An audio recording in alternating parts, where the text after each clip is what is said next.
আছে মালাকুল মউত। এখানে আমরা পড়েছি একটু আগে, মালাকুল মউত মৃত্যুর ফেরেশতা, তিনি হচ্ছেন একজন, তার কি আছে অনেক সহযোগী আছে। দলিল আল্লাহ তাআলা সূরা আনআমের 6 নম্বর আয়াতে বলেছেন, হাত্তা ইযা জা আহাদাকুমুল মাউতু, তোমাদের যখন মৃত্যু আসে, তাওয়াফাতু রাসূলুনা, আমাদের রাসূলগণ, আমাদের মালায়েকাগণ তোমাদের মৃত্যু দিয়ে দেন। এই মালায়েকারা হচ্ছে কার সহযোগী? আপনারা হাদিসে বারা ইবনে আযবের মধ্যে পড়েছেন যে মালায়েকারা জান্নাত থেকে কি নিয়ে আসে? কাপড় নিয়ে আসে, যখন দূরে বসে থাকে।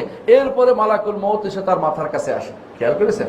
এক মালাকুল মউত সারা দুনিয়ার মানুষের মাথার কাছে যেতে পারে, কারণ এটা আল্লাহ তাআলা তার জন্য সহজ করে দিয়েছেন, কারণ তিনি অনেক বড়। আর যেটা বড় এর নিচে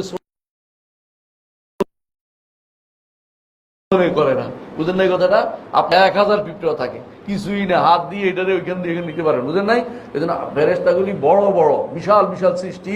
এই জন্য সারা দুনিয়া যত সৃষ্টি, সবগুলি তার কি, তার আয়ত্তের ভিতরে, তার করায়ত্তের ভিতরে। বুঝছেন তো?